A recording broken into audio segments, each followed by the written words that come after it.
आप तो वरिष्ठ वकील भी हैं। ये कैसा जुडिशियल सिस्टम है या फिर कैसा पुलिसिया सिस्टम है कि 9 केस दर्ज कर दिए जाते हैं और फिर 2 साल में 40 बार कोर्ट के चक्कर काटने पड़ते हैं और पास में रहने वाला व्यक्ति ने बेंगलुरु से चल के जौनपुर आ रहा है। तो ठीक है, महिलाओं के अधिकार की रक्षा करनी चाहिए, महिलाओं के खिलाफ कोई उत्पीड़न ना हो ये सुनिश्चित करनी चाहिए, लेकिन ये तरीका तो नहीं हो सकता है। बिल्कुल, देखिए जब ये कानून बना था उस वक्त डाउरी डेथ्स बहुत हो रही थी और आज भी करीब 4 से 5 हजार महिलाएं हर साल जल के मर जाती हैं। इसलिए 498A का कानून आया था, लेकिन ये बड़ा ढीला कानून था क्योंकि आपने इसमें कह दिया mental cruelty, physical cruelty, economic cruelty. अब वो क्रुएल्टी कौन डिसाइड करेगा कि मेंटल क्रुएल्टी पे FIR हो गई, इकोनॉमिक क्रुएल्टी पे FIR हो गई? वो पुलिस करेगी। अब पुलिस, हमें मालूम है इस देश की कितनी भ्रष्ट है, और फिर वो तो अब वो पैसे मिलेंगे, ऑपोजिट पार्टी देखेगी मजबूत है, पुलिस लिख देगी। तो मेरा कहना है कि अगर ये केस सामने आया तो आपने अभी तक उन पुलिस वालों पे कार्रवाई क्यों नहीं की जिन्होंने झूठी मर्डर की कंप्लेन लिखी अतुल सुभाष के खिलाफ? क्योंकि वो कहते हैं कि बाद में पत्नी ने कहा नहीं मेरे पिताजी हार्ट अटैक से मर गए थे, लेकिन वो पुलिस जो मर्डर का मुकदमा हस्बैंड पे झूठा लिख रही है, वो पुलिस वाले अभी तक जेल के सलाखों के पीछे क्यों नहीं है? ये बहुत बड़ा चीज आती है। दूसरी बात, जो इनका पत्र प्रेसिडेंट को लिखा गया है, ये कहते हैं कि जुडिशियल करप्शन, और हम लोग जुडिशियल करप्शन के खिलाफ बोल नहीं सकते। वो भी बात बहुत सही है कि आपको मालूम है कि वो जज जो है कुछ नहीं कर रहा है, दूसरी पार्टी से मिल गया है, लेकिन चूंकि कंटेम्प्ट हो जाता है लोग मुंह बंद रखते हैं। फैमिली कोर्ट तो एकदम फिश मार्केट बन चुके हैं। फैमिली कोर्ट में खड़े होने की जगह नहीं होती। कुछ केसेस मैं भी देख रही थी, फाइनली थक हार के मैंने फैमिली कोर्ट जाना ही बंद कर दिया, क्योंकि साल पे साल हो जाते हैं। अगर आज आपका डेट है और नहीं आया तो अगली डेट आपको 2 महीने के बाद मिलेगी। आप जज के सामने सिर पीटते रहिए, लेकिन वो कहेगा मैं क्या करूं, मेरे पास और भी केसेस है, आपका केस नहीं है। एक केस में मैंने खुद देखा है कि एक पिता जब वो केस फाइल किया फैमिली कोर्ट में, तब उसके बच्चे 8 साल और 12 साल के थे। आज वो बच्चे 12 साल और 16 साल के हो गए, लेकिन उसको बच्चों से मिलने के लिए आज तक मौका नहीं मिला, जबकि वो हर महीने बच्चों की फीस दे रहा है, खर्चा दे रहा है। और जब कोर्ट ने बर्थडे विजिटेशन दिया, तो जिस दिन वो कोर्ट का ऑर्डर लेके बच्चे से मिलने गए, उस दिन उस माँ ने घर बदल दिया था। कंटेम्प्ट हुआ, लेकिन कंटेम्प्ट भी 1.5 साल से नहीं सुना गया।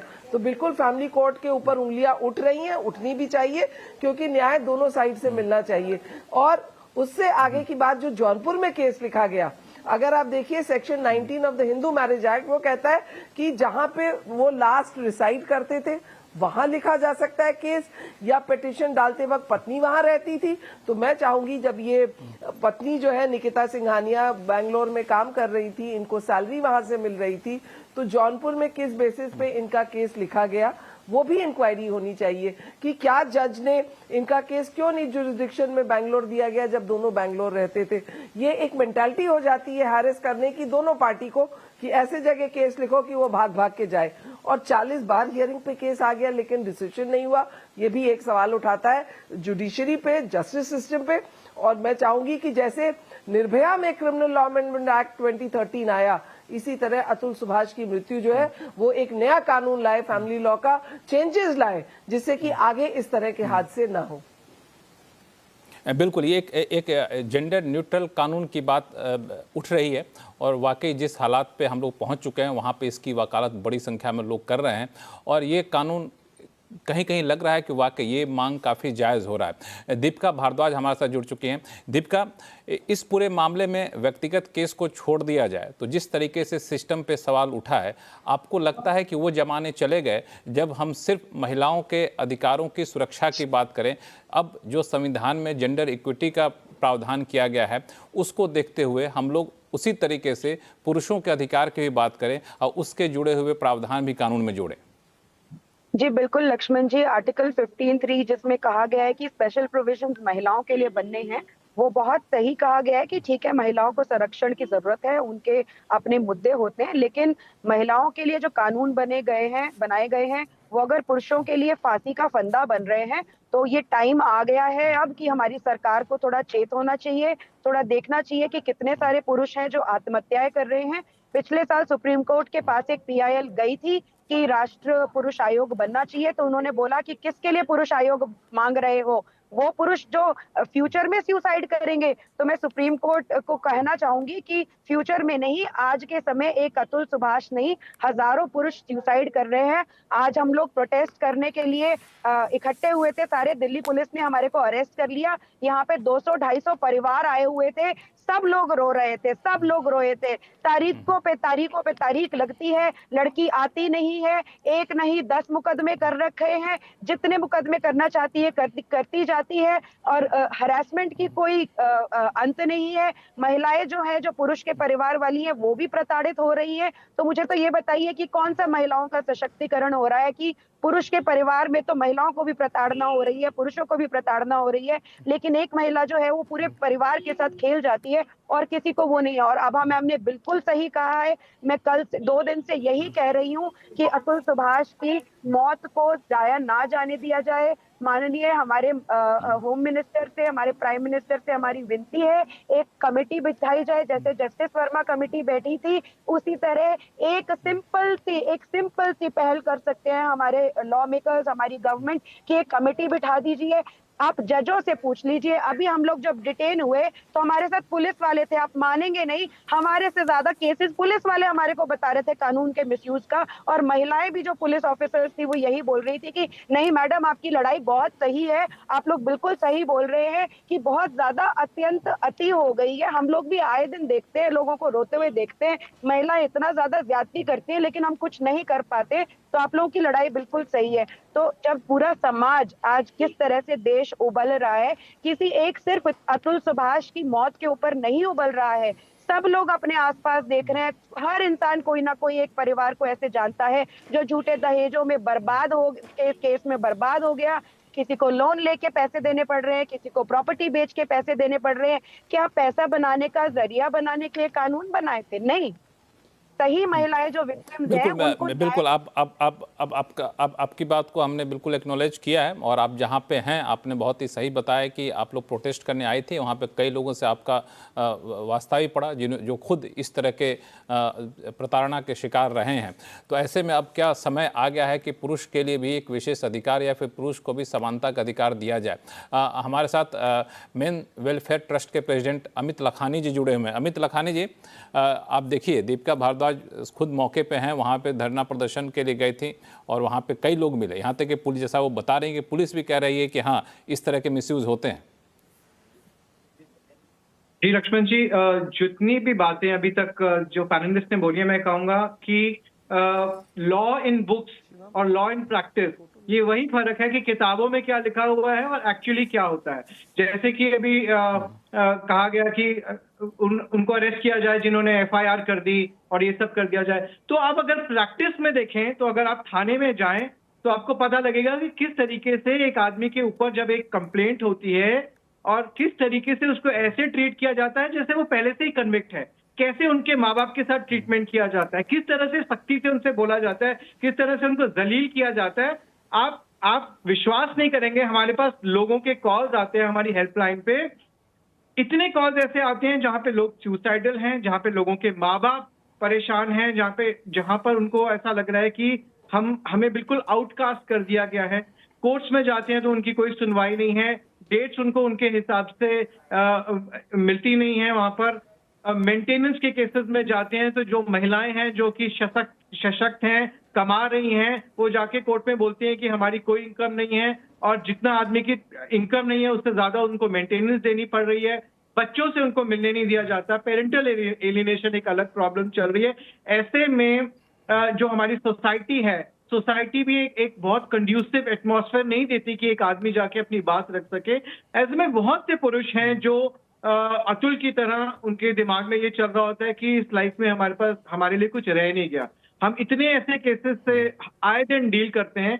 ये एक ऐसा केस है जो कि मीडिया में बहुत ज्यादा चर्चा में आ गया, लेकिन आए दिन इस तरह के सुसाइड के केसेस, इस तरह के केसेस जहां पर लोग सुसाइडल हैं, हमने खुद ऐसे बहुत से पुरुषों को बचाया जो on the verge of suicide थे, फांसी का फंदा तक लगा चुके थे। दीपिका अभी यहाँ पे लाइव है, दीपिका आपको बताएंगे एक स्पेसिफिक केस था जहां पर एक आदमी ने फांसी का फंदा लगा चुका था, हमने उसको जाके रेस्क्यू किया था, वो अपना बच्चे से 8 महीने से नहीं मिल पा रहा था। ऐसे अनगिनत केसेस हैं और मुझे ऐसा लगता है कि अब समय आ गया है। सुप्रीम कोर्ट ने रिसेंटली अभी एक अपनी जजमेंट में बोला था कि जब ये बीएनएस के कानून लाए गए, भारतीय न्याय संहिता लाई गई, तो क्यों 498 को अमेंड नहीं किया गया? It was a lost opportunity. जब इतने कानूनों में फेरबदल हुआ, इतने सालों से ये आवाज उठ रही है, 5 बार 6 बार लैंडमार्क जजमेंट्स में सुप्रीम कोर्ट ने कहा है ये कानूनी आतंकवाद है, ये इसमें माँ बाप को रोप इन कर दिया जाता है। सुप्रीम कोर्ट ने इतनी गाइडलाइंस दी, अवनीश कुमार की जजमेंट में गाइडलाइंस दी, लेकिन आज तक ना पार्लियामेंट ने कुछ किया है। लेकिन समय आ गया है, जेंडर न्यूट्रल कानूनों का समय आ गया है। समय आ गया है कि हमारे इस पास पे ये एक कानून में किस तरह के बदलाव किए जाएं, इस पे भी हम लोग चर्चा करेंगे। सत्या मूले साहब हमारे साथ बहुत देर से इंतजार करें, सुप्रीम कोर्ट के वकील हैं।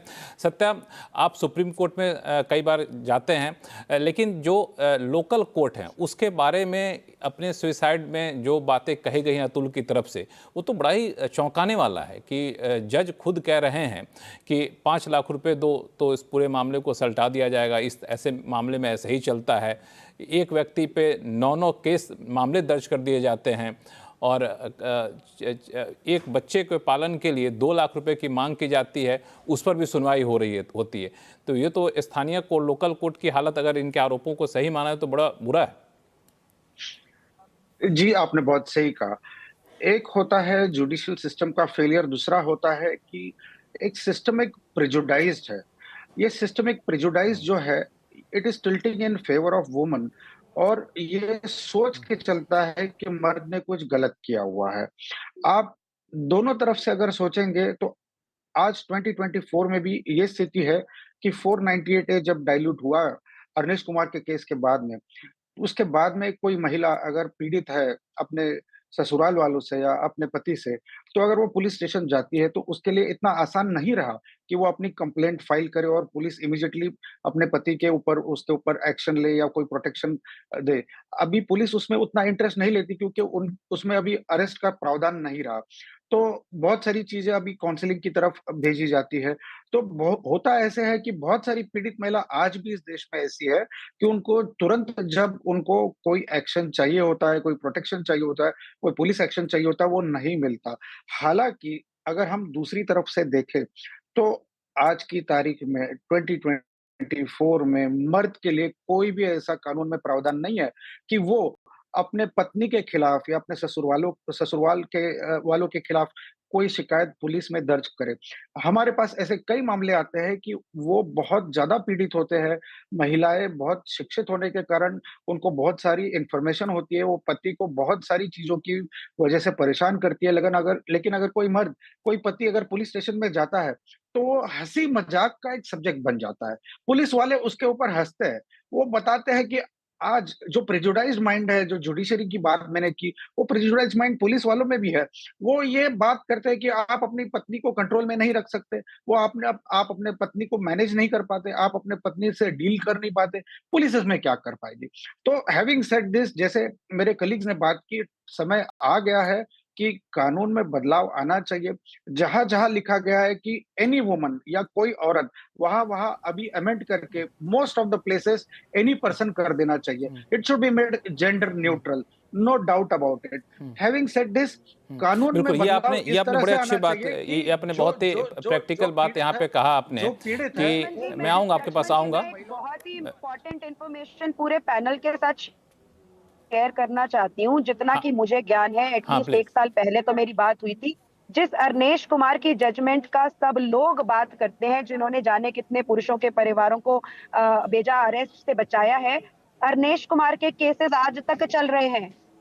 अरनेश कुमार की जो जजमेंट थी, अरनेश कुमार के केसेस आज तक चल रहे हैं। उस लैंडमार्क जजमेंट के बावजूद आज भी वो कानूनी प्रक्रिया में जूझ रहे हैं। पिछले साल तक तो मेरी उनसे बात हुई थी, आज पता नहीं मुझे क्या स्टेटस है, लेकिन पिछले साल 10 साल के बाद भी जिस इंसान को सुप्रीम कोर्ट से एक पूरे भारतवर्ष ने जिसने रिलीफ दिलाया, वो भी आज की भी कानूनी प्रक्रिया से जूझ रहा है, क्योंकि शायद उन्होंने 3 करोड़ नहीं दिए होंगे जिस तरह से अतुल सुभाष से डिमांड हो रही थी। तो जब पुरुष अपनी कितना भी लड़ाई करने की वो कोशिश ना करे, जब तक वो अपने हथियार ना गिर दे, पैसे ना दे दे, ये केसेस खत्म नहीं होते हैं। मैं आए दिन ऐसे लोगों से बात करती हूँ, पुरुषों से बात करती हूँ, जहाँ पे महिला बकायदा ये बोलती है कि पैसे नहीं दोगे तो डिवोर्स नहीं मिलेगा, सालों साल लड़ते रहो। उनके पास बच्चों की भी कस्टडी होती है, वो किसी भी तरह अंडर प्रिविलेज नहीं होती है, मेंटेनेंस भी जारी है, और भी आप केसेस लगाते रहे। 15-15, 20-20 साल ऐसे ऐसे केसेस है जहाँ पे महिला 4-4 साल तक कोर्ट में आ ही नहीं रही है और कोर्ट कुछ कह नहीं रहा है। तो ऐसे तो कानून का और हमारे न्याय प्रणाली का मजाक उड़ाया जा रहा है। ऐसे केसेस में एक्शन बहुत जरूरी है।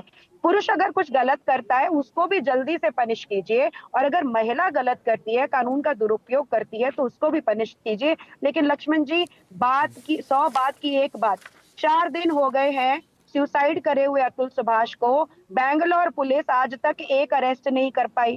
इलाहाबाद हाई कोर्ट ने एक टिप्पणी भी नहीं की कि हाँ जी हम रीटा कौशिक के ऊपर एक इंक्वायरी बिठाएंगे। शेयर किया है जिसमें एक लड़के ने इल्जाम लगाया है रीटा कौशिक सेम जज पे कि 50,000 रुपए उससे मांगे गए। इलाहाबाद हाई कोर्ट से वो कोई रिलीफ लेकर आया था, लेकिन रीटा कौशिक जी की कोर्ट ने उस रिलीफ को भी इम्प्लीमेंट नहीं किया है क्योंकि इसने 50,000 रुपए नहीं दिए। ये एलिगेशन बहुत सीरियस है लक्ष्मण जी। कोई महिला अगर ये कह देती है कि पुलिस वाले ने मेरे से रिश्वत मांगी या पुलिस वाले ने मेरे से गलत बर्ताव किया मेरे मुकदमे में कार्रवाई करने के लिए, इमीडिएट एक्शन होता है। तो इतना बड़ा सवाल उठ गया, एक बंदा मर गया, अपनी डाइंग डिक्लेरेशन में बोल के बिल्कुल, गया है, क्यों अभी तक कुछ नहीं हुआ है? क्यों क्यों? बिल्कुल, काफ़ी संवेदनशील मामला है और आपने बिल्कुल सही तरीके से इसको उठाया। हालांकि 3 बातें बड़ी संवेदनशील निकली हैं। पहली बात तो जो इन्होंने कहा कि इतनी बड़ी घटना होने के बाद भी कोई अरेस्ट नहीं हुआ। दूसरा, जो सत्या मूले साहब कह रहे थे कि एक पुरुष प्रधान वाली जो मानसिकता है ना, वो बड़ी रुकावट होती है, क्योंकि महिलाओं से अगर कोई पुरुष पीड़ित भी होता है तो जल्दी जाके बोलता नहीं है। उसको लगता है अच्छा मैं तो पुरुष हूँ, मैं कैसे बोलूँ कि पत्नी ने मुझे प्रताड़ित किया है तो ये हमारी इज्जत पे बन आएगी। तो ये एक बड़ी समस्या रहती है। तो यहाँ पे मैं रंजना जी आपको लक्ष्मण जी बस 30 सेकंड लूंगी। अभी से 2 साल पहले सारे टीवी चैनल्स के ऊपर एक विजुअल्स चल रहे थे जिसमें एक महिला अपने पति को बैट से पीट रही थी। राजस्थान का मामला था। इस केस का हाई कोर्ट ने संज्ञान लिया तो सिर्फ इतना सा किया कि उस पुरुष को जो है उस महिला से अलग कर दिया गया। लेकिन आप सोचिए कि अगर कोई पुरुष अपनी पत्नी को बैटों से पीटता है तो लगता है आपको कि उसको जेल में इमीडिएटली नहीं डाला जाएगा? कोई एक्शन नहीं हुआ। इतनी ज्यादा मतलब ऐसे कई सारे मामले हैं, ऐसे कई सारे मामले हैं। आपको 7 अक्टूबर 2024 का एक मामला है जहां पे एक मामला आया था जहां पे पुरुष गया था कोर्ट में ये कहने कि मुझे तो डाइवोर्स चाहिए। पत्नी ने कहा कि नहीं मैं डाइवोर्स नहीं चाहती हूँ, मैं साथ में रहना चाहती हूँ। बाद में इलाहाबाद हाई कोर्ट ने इस डाइवोर्स के प्ली को रिजेक्ट कर दिया था। 4 जून 2023 का मामला था जहां पे सुप्रीम कोर्ट के सामने एक प्ली गया कि नेशनल मेंस कमीशन बनाया जाए, उसको भी रिजेक्ट कर दिया गया। और दिसंबर 2020 का एक मामला आया है जहां पे फैमिली कोर्ट ने ऑर्डर दिया था कि अपनी सैलरी का 1/3 आप दीजिए अपनी वाइफ को, जबकि वाइफ उनकी वकील थी, ऑलरेडी कमा रही थी। जब पति पहुंचे अपील करने तो उस अपील को भी खारिज कर दिया गया। तो ये पुरुष प्रधान समाज की एक बड़ी दिक्कत होती है। डॉक्टर रंजना कुमारी, कैसे देखेंगे इसको, कैसे इसको दूर किया जा सकता है? देखिए, पहले तो सबसे बड़ी मेरी शर्त ये है कि धैर्य से सुनने पहले लक्ष्मण जी, क्योंकि बीच में बोलने से फिर वो कुतर्क बन जाता है। तो अब मैं ये कहना चाहूंगी 3 चीजें। एक तो जिस समाज में 2022 में पार्लियामेंट में रिपोर्ट एनसीआरबी का डेटा है, आपने डेटा दिखाया जिसमें कि आपने फॉल्स केसेस बताए, लेकिन आपने ये नहीं बताया कि 6,000 लड़कियों को दहेज हत्या के कारण जान गंवानी पड़ी और इससे भी ज्यादा दर्दनाक ढंग से उन लोगों की मौत हुई। उन्होंने खुदकुशी नहीं की, उन लोगों को मार डाला गया। 13,500 आपने खुद ही लिखा है, 13,478 केसेस का, जिसमें कि आपने फॉल्स केसेस बताए जो कि पुलिस भी स्वीकार करती है कि 9.7%। और पता नहीं एक ऐसा सिस्टम है कि फॉल्स केस सेशन कोर्ट से भी निकल जाता है, डिस्ट्रिक्ट कोर्ट से भी निकल जाता है, उसके बाद आपका हाई कोर्ट और सुप्रीम कोर्ट तक फॉल्स केसेस पहुंच जाते हैं। कौन सा सिस्टम है? ये कौन सी पुलिस व्यवस्था है जिसमें कि वो जांच ही नहीं कर पाते हैं कि फॉल्स है कि नहीं है? एक तो ये सवाल कि जिस देश में, और आपको मालूम है यहाँ से नहीं, ग्लोबली जो रिपोर्ट आज निकल रही है दुनिया में, चाहे वो वर्ल्ड इकोनॉमिक फोरम की हो, चाहे यूएनडीपी की रिपोर्ट, जो भी दुनिया की रिपोर्ट है या भारत सरकार की जो रिपोर्ट है, अगर हम किसी भी तरह से दुनिया में कम आके जा रहे हैं तो महिलाओं के इन सवालों से, महिलाओं पर बढ़ी हुई हिंसा, 4.5 लाख से ज्यादा केसेस रजिस्टर्ड है।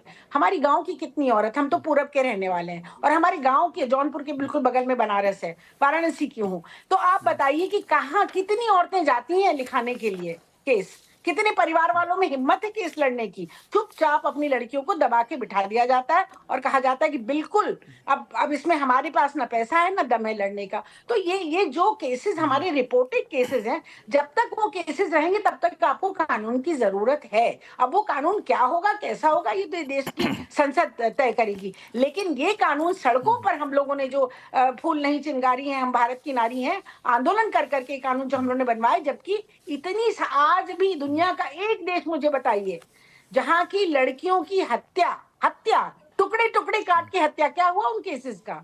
अगर आप दर्दनाक बातें कहेंगे तो हमारे अपने संस्था में जो केसेस आते हैं, सिगरेट के बट से गुप्तांगों को जलाया है, ऐसे भी पुरुष हैं हमारे समाज में। तो ये मत कहिए, मतलब ये एक एक बात कहे कि उस दिन ये हुआ उस दिन वो हुआ।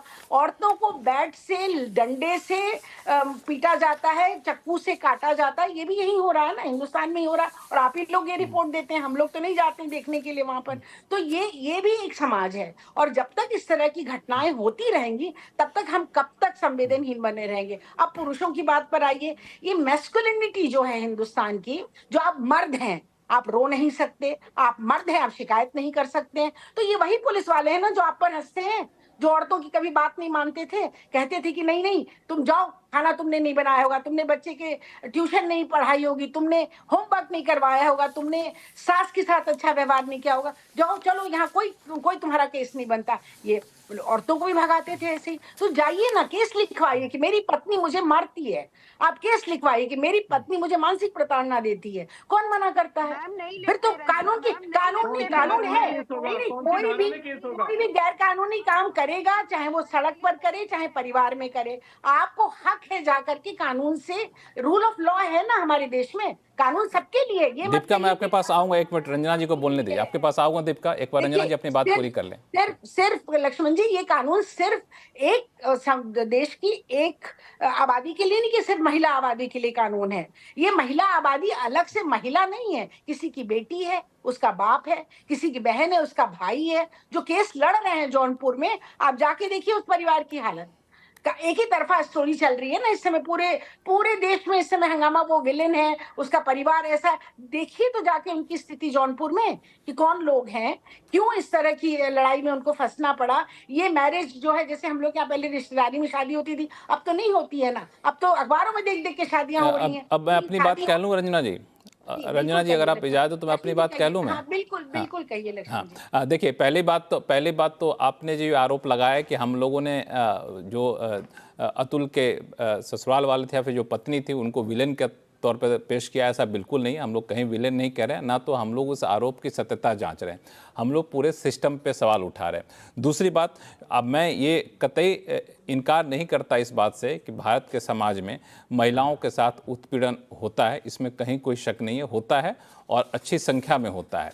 लेकिन एक आंकड़ा जो, जिस पे आपने चैनल पे आंकड़ा देखा, जिसका जिक्र किया है, एक प्लेट और भी चल रहा था ग्राफिक्स, शायद उसका आपने जिक्र नहीं किया, कि एनसीआरबी के आंकड़े कहते हैं जो 2022 के हैं कि पति पत्नी के विवाद में 8,164 सुसाइड हुए, उसमें से 4,237 पुरुष ने किए और 3,926 महिलाओं ने आत्महत्या की। तो ऐसे में पुरुषों की संख्या ज़्यादा बता रही है एनसीआरबी। लेकिन मैं जो कहना चाहता हूँ वो ये है कि ठीक है, 4 गुनहगार को हैं और एक बेगुनाह है, तो एक बेगुनाह को आप मार नहीं सकते ना, क्योंकि 4 गुनहगारों को ही मारना है, ये न्याय तो नहीं कहता है। लेकिन इस पे मैं आऊँगा आपके पास, हमारे साथ अभी कुछ बोलना चाह रही थी। हाँ बोलिए भारद्वाज जी। लक्ष्मण जी, रंजना मैम जो आंकड़े बता रही हैं वो एक भयावह सच है इस कंट्री का, लेकिन एक और जो भयावह सच है वो ये है कि अगर किसी पति को उसकी पत्नी जो है मर्डर भी करवा देती है, पिछले साल हम लोगों ने ऐसे 350 केस डॉक्यूमेंट करे जो सिर्फ हम लोगों ने न्यूज़पेपर से कलेक्ट करे, असल आंकड़े कहीं ज्यादा होंगे। एडल्ट्री में इंडल्ज महिलाओं ने अपने लवर के साथ मिलके अपने पति को जो है मर्डर करवा दिया, ये आंकड़े कहीं पे कलेक्ट नहीं होते, ये आंकड़े एनसीआरबी नहीं बताता। पुरुष डोमेस्टिक वायलेंस का केस नहीं फाइल कर सकते। 4.5 लाख उन्होंने बोला कि केसेस हैं 498 टोटल महिलाओं के crime against women, crime against main का सेक्शन ही नहीं है, तो आंकड़े हम कहां से बताएं। लेकिन ये जो हर रोज सुसाइड हो रहे हैं, ये जो मर्डर हो रहे हैं, क्या ये कुछ नहीं बताते। और सबसे बड़ी बात, रंजना मैम और हम लोग कोई अलग अलग नहीं है, दुश्मन नहीं है, महिलाएं पुरुषों की दुश्मन नहीं है, ना पुरुष महिलाओं के दुश्मन है। बात इतनी सही है। बिल्कुल यही बात मैं भी कहना चाहूंगा कि महिलाओं के खिलाफ होना या महिलाओं के सपोर्ट में होना ये मुद्दा नहीं है। जी, ये मुद्दा नहीं है। आभा सिंह जी एक मिनट आभा सिंह जी काफी देर से इंतजार करें, उनके पास जाऊंगा। आभा सिंह जी, जो विवाद आप जो बहस आपने सुनी, तो यहाँ पे आपको क्या लगता है कि जो मौजूदा कानून है उसमें अगर कुछ और हम लोग एडिशन कर दें तो बेहतर हो पाएगा उसका इम्प्लीमेंटेशन? जो पुरुषों के अधिकार की बात कर रहे हैं वो सही हो पाएगा या फिर पूरे तरीके से सिस्टम को ओवरहॉल करने की जरूरत है?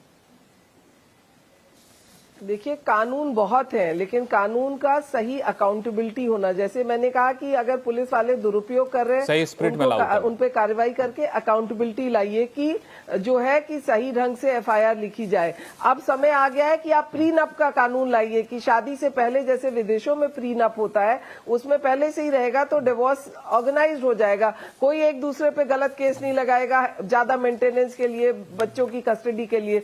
तो प्रीनप का कानून, ताकि शादी से पहले, इसी वजह से बहुत सारे बच्चे आज शादी करने से डर रहे हैं क्योंकि उनको लगता है कि शादी करेंगे और हम कोर्ट कचहरी के केसेस में फंस जाएंगे। तो प्रीनप का कानून आना चाहिए। आज जैसे हाई कोर्ट और सुप्रीम कोर्ट में लाइव कवरेज होती है, लाइव हियरिंग होती है, मुझे लगता है फैमिली कोर्ट और स्मॉल कोर्ट जो है इनको भी कंप्यूटराइज किया जाए, इनकी भी सारी जो हियरिंग है वो वर्चुअल कर दी जाए। क्यों कोई बैंगलोर से जौनपुर आए, क्यों नहीं वो वर्चुअल? अगर हरीश साल्वे लंदन से बैठ के सुप्रीम कोर्ट में आर्ग्यू कर सकते हैं तो ये अतुल सुभाष क्यों नहीं बैंगलोर से बैठ के जौनपुर कोर्ट में आर्ग्यू कर सकते थे? आज जब आप वर्चुअल सारी मीटिंग्स कर सकते हैं तो कंप्यूटराइजेशन किया जाए, सोल्यूशन लाए जाए। और ये बात सही है कि जो ये कानून है वो सबके लिए बराबर है। महिलाओं के लिए स्पेसिफिक कानून इसीलिए लाए गए थे क्योंकि डाउरी डेथ थी, और भी कानून इस डाउरी डेथ को रोकना था, जिस तरह से महिलाएं जला के मारी जा रही थी। तो आज जो है रूरल एरियाज में अभी भी महिलाओं की दुर्दशा होती है, लेकिन वो कोर्ट कचहरी तक नहीं पहुंचती। तो प्रीनप लाया जाए, कंप्यूटराइज किया जाए, और ये जो जुडिशियल करप्शन है इस पे ध्यान देने की जरूरत है। अगर इस तरह के जजेस ओपनली पैसा मांग रहे हैं, आज भी मैंने पढ़ा कि महाराष्ट्र में एक जज को ट्रैप किया गया है पैसा लेते हुए, तो मैं चाहूं, और वो परमिशन मांग रहे हैं हाई कोर्ट से, एंटी करप्शन ब्यूरो परमिशन मांग रही है उसको अरेस्ट करने की। तो मुझे लगता है अगर पैसा लेते हुए पकड़े जाए तो परमिशन की भी जरूरत नहीं है, वो भी फिर एक भ्रष्ट अधिकारी हुए, जज की पदवी से उनको प्रोटेक्शन नहीं मिलना चाहिए। तो जहां हम करप्शन को रोकेंगे और अकाउंटेबल करेंगे, अपने आप लॉज का मिसयूज खत्म हो जाएगा। बात यहाँ लॉ के मिसयूज की है कि आप जो है 9 एफआईआर कैसे किसी पे कर सकते हैं। मर्डर की कर दी आपने डाउरी हैरेसमेंट की कर दी आपने, डोमेस्टिक वायलेंस की कर दी। तो एक कोई अकाउंटेबिलिटी लानी पड़ेगी, पुलिस पे लानी पड़ेगी, जजेस पे लानी पड़ेगी। अकाउंटेबिलिटी लाने से अपने आप आधी प्रॉब्लम्स खत्म हो जाएंगी। ये बात स्त्री पुरुष की नहीं है, ये कानून के मिसयूज की है या जस्टिस ना देने की है। बिल्कुल, ये